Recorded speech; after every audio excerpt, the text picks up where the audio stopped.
Dear students, BSc third year bio inorganic chemistry में आज हम हीमोग्लोबिन एंड मायोग्लोबिन पढ़ने जा रहे हैं। मैं डॉक्टर पूर्णिमा दीक्षित BSc थर्ड ईयर में आपको बायो इनऑर्गेनिक केमिस्ट्री पढ़ा रही हूँ। इससे पहले हमने sodium potassium pump and calcium magnesium pump को पढ़ा था। हीमोग्लोबिन और मायोग्लोबिन से आप सभी परिचित हैं। हीमोग्लोबिन तथा मायोग्लोबिन दोनों हीम प्रोटीन के प्रकार हैं। हीम एक आयरन पोरफायरिन संकुल है जिसकी संरचना निम्न प्रकार है। यहाँ पर दे रखा है, देखिए इसमें ये पोरफायरिन रिंग्स हैं 4 और बीचों बीच आयरन है। तो हीमोग्लोबिन जो है वो हीम प्रोटीन के प्रकार है, एक आयरन पोरफायरिन संकुल है। ठीक है। उच्च जंतुओं में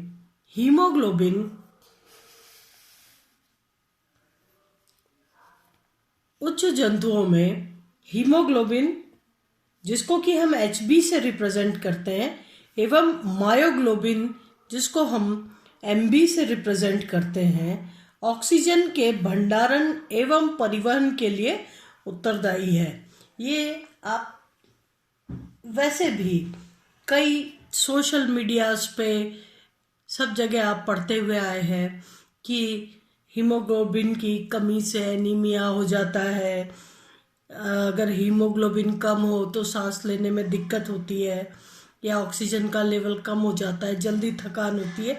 ये सब चीज़ों से आप वाकिफ हैं। यहाँ पर हम इसे पढ़ रहे हैं। उच्च जंतुओं में हीमोग्लोबिन एवं मायोग्लोबिन ऑक्सीजन के भंडारण एवं परिवहन के लिए उत्तरदायी है। हम जानते हैं हीमोग्लोबिन जब हम सांस लेते हैं तो फेफड़ों में जो ऑक्सीजन आती है वो हीमोग्लोबिन के साथ जुड़ करके और शरीर के तमाम हिस्सों में जाती है और वहाँ से कार्बन डाइऑक्साइड वापस आती है। ये हम मोटी तौर पर जानते हैं और आज उसी को पढ़ रहे हैं। तो मायोग्लोबिन और हीमोग्लोबिन ऑक्सीजन के भंडारण एवं परिवहन के लिए उत्तरदायी है। हीमोग्लोबिन ऑक्सीजन को इसके स्रोत कहाँ से, फेफड़े, गिल या त्वचा से मांसपेशियों तक ले जाता है, जहां यह ऑक्सीजन को मायोग्लोबिन को स्थानांतरित कर देता है। यानी फेफड़े, गिल और त्वचा से हीमोग्लोबिन ऑक्सीजन को ले करके और मांसपेशियों तक जाता है, जहां पर मायोग्लोबिन उपस्थित होता है और यह ऑक्सीजन मायोग्लोबिन को स्थानांतरित कर दी जाती है।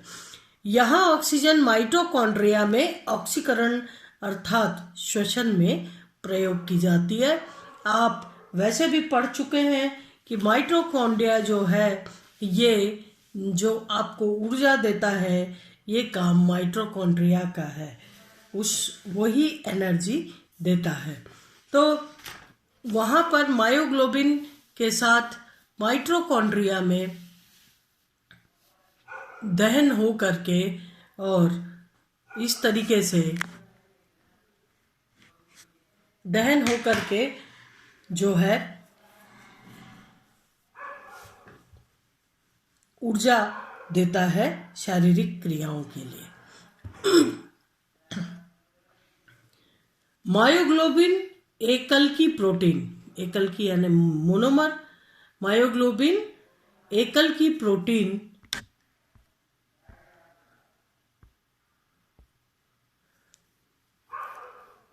मोनोमेरिक प्रोटीन है जिसमें एक पेप्टाइड श्रृंखला होती है जो ग्लोबिन प्रोटीन की है।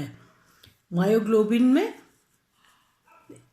ये मोनोमेरिक होता है और इसमें पेप्टाइड श्रृंखला होती है जो कि ग्लोबिन प्रोटीन है, और एक हीम समूह होता है। ग्लोबिन की पॉलीपेप्टाइड श्रृंखला में 150 से 160 एमिनो अम्ल समूह होते हैं, जबकि हीमोग्लोबिन टेट्रामेरिक प्रोटीन या चतुर्लक प्रोटीन है। इसमें 2 अल्फा तथा 2 बीटा पेप्टाइड श्रृंखलाएं परस्पर हाइड्रोजन बंध COO- से जुड़ी होती हैं। हीमोग्लोबिन तथा मायोग्लोबिन दोनों में ही सक्रिय केंद्र हीम होता है, जिसमें आप देख रहे हैं यहाँ पर कि जो सक्रिय केंद्र है वो हीम है। इस प्रकार से इसमें आप देखिए सक्रिय केंद्र हीम। तो यही कह रहे हैं, हीमोग्लोबिन तथा मायोग्लोबिन दोनों में ही सक्रिय केंद्र हीम होता है, जिसमें आयरन +2 ऑक्सीकरण अवस्था में 4 पिरोल नाइट्रोजन से उपसहसंयोजक बंध द्वारा जुड़ा होता है, या 4 उपसहसंयोजक बंध बनाते हैं। तो जैसा कि आपने देखा, आयरन जो है ये 4 नाइट्रोजन से, यानी पोरफायरिन रिंग जो है वो 4 लगी होती है संख्या में, बीच में आयरन होता है, आयरन 2+ स्थिति में होता है, और इनके नाइट्रोजन के साथ 4 उपसहसंयोजक बंध बनाता है। 5वीं उपसहसंयोजक स्थिति कौन सी हो गई? 5वीं, ये जहां पर ये फिर नाइट्रोजन से जुड़ा है। 5वीं उपसहसंयोजक स्थिति पर प्रोटीन श्रृंखला यानी ग्लोबिन प्रोटीन होता है का इमिडाजोल नाइट्रोजन परमाणु पाया जाता है। आप जानते हैं ये इमिडाजोल संरचना है, इससे प्रोटीन जुड़ा हुआ है, और ये 5वीं पोजीशन पर भी आयरन 2 जो है नाइट्रोजन से जुड़ा हुआ है, और इस तरीके से ये नाइट्रोजन जो है ये इमिडाजोल नाइट्रोजन परमाणु पाया जाता है 5वीं स्थिति में। 6ठी स्थिति रिक्त रहती है। 6ठी स्थिति कौन सी हो गई? ये आयरन जो है, इस आयरन में मान लीजिए कि आप जिस टेबल पे बैठ के पढ़ रहे हैं उस टेबल के चारों कॉर्नर्स पर 4 नाइट्रोजन है, और टेबल की सतह से कुछ ऊपर आयरन परमाणु लगा हुआ है, आयरन 2+ आयन लगा हुआ है, और इस तरीके से नीचे की तरफ ये बंद है। इसका मतलब इस चौकोर टेबल के नीचे से आयरन तक एक खाली जगह, रिक्त स्थान है जहां पर कुछ भी आ सकता है। तो 6ठी स्थिति रिक्त रहती है। ये 6ठी स्थिति है जो नीचे से रिक्त है। रिक्त रहती है स्थिति प्रोटीन श्रृंखला के अध्रुवीय जल विरोधी भाग से घिरा रहता है। खास बात यह है अध्रुवीय और जल विरोधी हाइड्रोफोबिक भाग से घिरा रहता है, जिसके परिणाम स्वरूप इस 6ठी स्थिति से अध्रुवीय उदासीन अणु, ये 6ठी स्थिति से चूंकि अध्रुवीय है तो इससे आकर अध्रुवीय ऑक्सीजन, कार्बन डाइऑक्साइड आदि जुड़ पाते हैं। आयरन की जो 6th पोजीशन है ये नाइट्रोजन टेबल के 4 कॉर्नर्स पे है, आयरन इससे उठा हुआ है, नीचे से जो जगह बच रही है वहां पर अध्रुवीय ऑक्सीजन और कार्बन डाइऑक्साइड आकर के जुड़ जाते हैं। अतः आयरन पोरफायरिन वलय के तल से लगभग 0.75 एंगस्ट्रॉम ऊपर पाया जाता है। मैंने कहा ये आपका टेबल का तल अगर मान ले तो इसके ऊपर 0.75 एंगस्ट्रॉम ऊपर आयरन जो है ये लगा हुआ है, और नीचे से जो जगह है वहां पर अध्रुवीय ऑक्सीजन और कार्बन डाइऑक्साइड आदि जुड़ पाते हैं। अतः आयरन पोरफायरिन वलय के तल से लगभग 0.75 एंगस्ट्रॉम ऊपर पाया जाता है। आयरन क्या है? इस तल के 0.75 एंगस्ट्रॉम ऊपर पाया जाता है, तथा वी ऑक्सीजनित हीमोग्लोबिन में आयरन Fe2+ उच्च चक्रण संकुल, जिसमें 4 अयुग्मित इलेक्ट्रॉन होते हैं तथा वर्ग पिरामिडी ज्यामिति वाला होता है। क्या हो गया? आयरन 2+, आयरन 26, 2 इलेक्ट्रॉन निकल गए, तो आयरन 24 यानी डी कक्षक में 6 इलेक्ट्रॉन है। 6 इलेक्ट्रॉन अगर डी कक्षक में है तो एक डी कक्षक के इलेक्ट्रॉन युग्मित होंगे और बाकी 4 अयुग्मित होंगे। ठीक है। आयरन 2+ जो है, अगर मैं आपको बताऊं तो अगर आयरन जो है इस तरीके से 3D कक्षक में आयरन में 1 2 3 4 आयरन जो है इसका क्रमांक है, परमाणु क्रमांक 26, और हम बात कर रहे हैं आयरन 2+ अवस्था में, यानी 24 इलेक्ट्रॉन, 18 के बाद 6 यानी D6 सिस्टम है और 6 इलेक्ट्रॉन में से 2 पेयर्ड है, बाकी 4 अनपेयर्ड हैं। और इसीलिए कह रहे हैं Fe2+ उच्च चक्रण यानी इनमें युग्मन नहीं हो रहा है, 4 के 4 अयुग्मित इलेक्ट्रॉन है। उच्च चक्रण संकुल जिनमें 4 अयुग्मित इलेक्ट्रॉन होते हैं तथा वर्ग पिरामिडी ज्यामिति ये बनाता है। ग्लोबिन की संरचना 8 कुंडलाकार भागों में, देखिए ग्लोबिन पार्ट ये हो गया, ये तो हीम का पार्ट हो गया और ये ग्लोबिन का।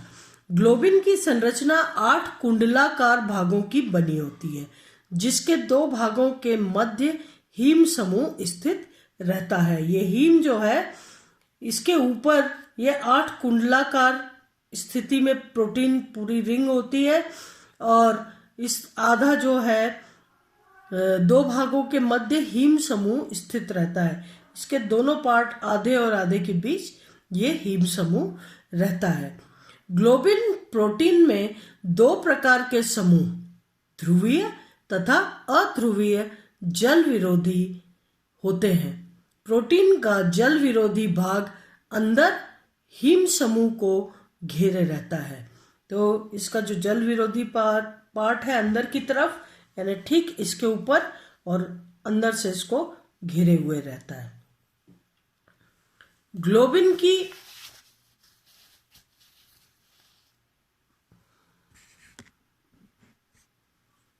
ग्लोबिन की अनुपस्थिति में छठी उप सहसंयोजक स्थिति में जल जुड़कर Fe2 को Fe3+ हीमेटिन में परिवर्तित कर देता है, जो धनावेश अधिक होने के कारण साइनाइड, सल्फाइड, हाइड्रोक्साइड आदि से बंध बनाकर हीम इकाई की ऑक्सीजन से जुड़ने की क्षमता को समाप्त कर देता है।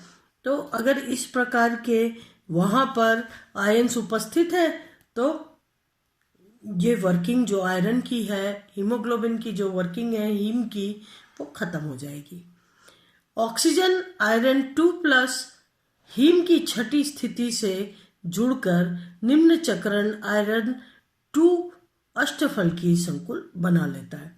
अब नीचे से अंदर से आयरन से जो है वो ऑक्सीजन जुड़कर निम्न चक्रण मतलब आयरन का जो आपने ये पढ़ा, निम्न चक्रण बनेंगे तो ये 6 इलेक्ट्रॉन में पेयरिंग हो जाएगी और 2 डी कक्षक खाली हो जाएंगे D2sp3 हाइब्रिडाइजेशन के लिए, और इस तरीके से 6 समन्वय संख्या के संकुल बनेंगे। तो ऑक्सीजन Fe2 हीम की छठी स्थिति से जुड़कर निम्न चक्रण Fe2 अष्टफल की संकुल बना लेता है, जिसकी हाइब्रिडाइजेशन जिसका D2sp3 होगा और इसका मैग्नेटिक मोमेंट का मान, म्यू का मान कम हो जाएगा, क्योंकि अब सारे के सारे पेयर्ड इलेक्ट्रॉन हो गए। इस प्रकार आयरन 2 की त्रिज्या में 0.17 एंगस्ट्रॉम की कमी आ जाती है। आयरन 2 आयन ऑक्सी हीमोग्लोबिन तथा ऑक्सी मायोग्लोबिन की सक्रिय हीम इकाई हीम में पोरफायरिन वलय तल में उसकी कैविटी में फिट हो जाता है।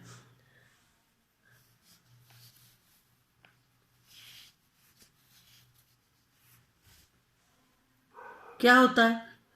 इस प्रकार आयरन 2 की त्रिज्या में 0.17 एंगस्ट्रॉम की कमी आ जाती है। आयरन 2 आयन ऑक्सी हीमोग्लोबिन तथा ऑक्सी मायोग्लोबिन की सक्रिय इकाई हीम में पोरफायरिन वलय तल में उसकी गुहा में फिट हो जाता है। क्या होता है, अब ऑक्सीजन इसकी गुहा में, ये कैविटी जो बन गई नीचे, उसमें फिट हो जाता है। फलतः यह एमिडाजोल के माध्यम से जुड़े ग्लोबिन समेत नीचे खिसक आता है।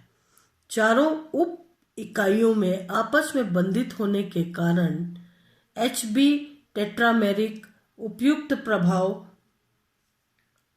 आयरन का पोरफायरिन तल में खिसक आने का।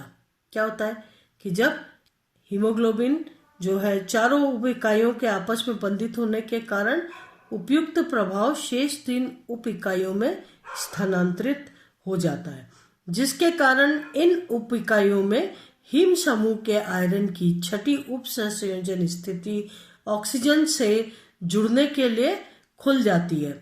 इस प्रकार एक इकाई के हीम समूह से जुड़ने पर शेष तीनों इकाइयों की ऑक्सीजन के प्रति बंधुकता बढ़ जाती है। यह घटना सहकारिता या मतलब एक दूसरे की को सपोर्ट करने वाली एक स्थिति बाकी 3 स्थितियों को भी ऑक्सीजन के प्रति उनकी बंधुकता को बढ़ा देती है। ये जो परिघटना है ये सहकारिता या कोऑपरेटिविटी कहलाती है। अब यदि यह देखा जाए कि वर्किंग किस तरीके से होती है हीमोग्लोबिन की, तो देखा जाए तो हीमोग्लोबिन किस तरीके से काम करता है।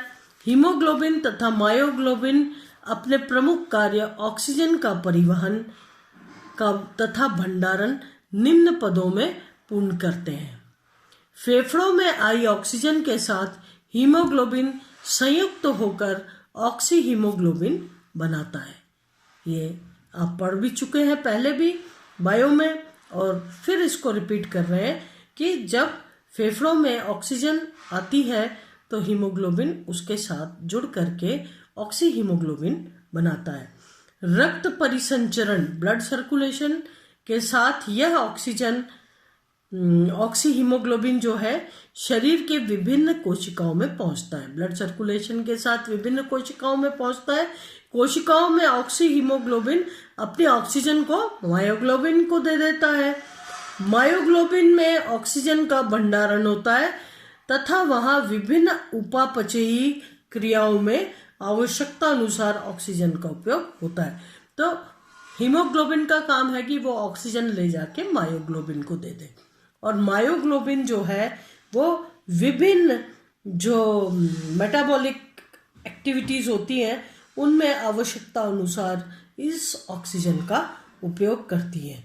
हीमोग्लोबिन कोशिकाओं में उपापचयी प्रक्रियाओं में बनी हुई कार्बन डाइऑक्साइड को संयुक्त करके उसे रक्त परिसंचरण के साथ फेफड़ों में पहुंचाता है। अब हीमोग्लोबिन जो है जहां ऑक्सीजन को दे देता है वहीं पर कार्बन डाइऑक्साइड से संयुक्त करके उसे रक्त परिसंचरण के साथ फेफड़ों में वापस पहुंचाता है। फेफड़ों में गैसों के आंशिक दाब में अंतर के कारण हीमोग्लोबिन से कार्बन डाइऑक्साइड मुक्त हो जाती है। कार्बन डाइऑक्साइड हीमोग्लोबिन से जुड़ना और मुक्त होना चूंकि बहुत ही वीक बॉन्ड बनते हैं इसलिए आसानी से जुड़ जाती है और आसानी से कार्बन डाइऑक्साइड वहां पर मुक्त हो जाती है। तो फेफड़ों में गैसों के आंशिक दाब के अंतर के कारण हीमोग्लोबिन से कार्बन डाइऑक्साइड मुक्त हो जाती है और ऑक्सीजन संयुक्त हो जाती है, जिससे पुनः ऑक्सी हीमोग्लोबिन बनता है और यह चक्र चलता रहता है। अगर देखा जाए तो हीमोग्लोबिन मायोग्लोबिन उच्च दाब पर ऑक्सीजन से संयुक्त हो जाते हैं, परंतु ऑक्सी हीमोग्लोबिन जब कोशिकाओं या ऊतकों में पहुंचता है तो वहां उपापचयी या मेटाबॉलिक क्रियाओं के कारण के फलस्वरूप जो कार्बन डाइऑक्साइड उत्पन्न होती है उससे तंत्र का पीएच कम हो जाता है, और जैसे ही पीएच कम पर ये पहुंचती है तेजी के साथ ये ऑक्सीजन दे करके और कार्बन डाइऑक्साइड से जुड़ जाती है और ऐसी स्थिति में ऑक्सी हीमोग्लोबिन ऑक्सीजन मुक्त करके दूसरे एमिनो अम्ल के माध्यम से कार्बन डाइऑक्साइड के साथ जुड़ जाता है तथा मुक्त ऑक्सीजन मायोग्लोबिन के साथ जुड़ जाती है। ऊतकों को आवश्यकता पड़ने पर यह ऑक्सीजन वहां पर काम में आती है। फेफड़ों में श्वसन के साथ आई ऑक्सीजन का दाब अधिक होता है।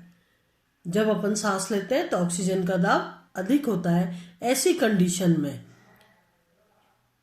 हीमोग्लोबिन अटैच, जिससे कार्बन डाइऑक्साइड है, ऑक्सीजन दे करके और कार्बन डाइऑक्साइड को लेकर के आया है जो हीमोग्लोबिन, उससे कार्बन डाइऑक्साइड मुक्त हो जाती है क्योंकि फेफड़ों में ऑक्सीजन का दबाव अधिक होता है और इस तरीके से हीमोग्लोबिन ऑक्सीजन से जुड़ जाता है और कार्बन डाइऑक्साइड वहां पर मुक्त हो जाती है और फिर से ऑक्सी हीमोग्लोबिन बन जाता है। तो FeO2 एवं FeCO2 से कार्बन डाइऑक्साइड बंध बनने की प्रवृत्ति तो प्रबल होती है, परंतु ये बंध दुर्बल होते हैं, इसलिए आसानी से ऑक्सीजन व कार्बन डाइऑक्साइड आयरन से मुक्त होते रहते हैं।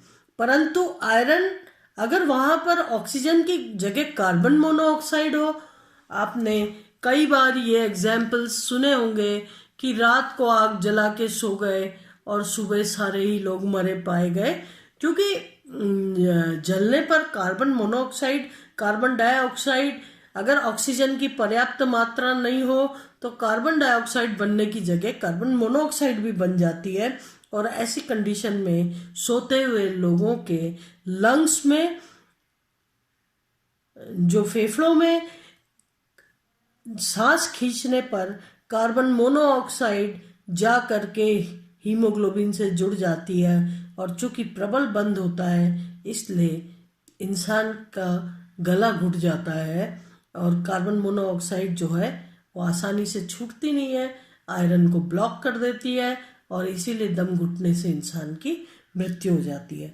तो परंतु iron, carbon monoxide, iron, phosphine इत्यादि बंध प्रबल बंध है। इन बंध के बनने पर ऑक्सीजन की आयरन से बंधन क्षमता समाप्त हो जाती है और ऑक्सीजन के अभाव में व्यक्ति मर जाता है। तो यह आपने हीमोग्लोबिन, मायोग्लोबिन के बारे में पढ़ा, किस प्रकार के प्रोटीन है और किस तरीके से ऑक्सीजन श्वसन में ले करके और ऊतकों तक जा करके मायोग्लोबिन को ऑक्सीजन देके और वहाँ कम पीएच पर जो कार्बन डाइऑक्साइड उपस्थित होती है उसको ले करके वापस फेफड़ों तक आते हैं, जहाँ पर ऑक्सीजन का दबाव ज़्यादा होने के कारण कार्बन डाइऑक्साइड हट जाती है और फिर आयरन से ऑक्सीजन या हीमोग्लोबिन से ऑक्सीजन जुड़ के ऑक्सी हीमोग्लोबिन बना देता है। तो इस तरीके से हीमोग्लोबिन और मायोग्लोबिन की वर्किंग है। आज हम लेक्चर यहीं समाप्त करते हैं। नेक्स्ट लेक्चर जो है वो नेक्स्ट लेक्चर में हम नाइट्रोजन यौगिकीकरण या नाइट्रोजन फिक्सेशन पढ़ेंगे। आज के लिए धन्यवाद।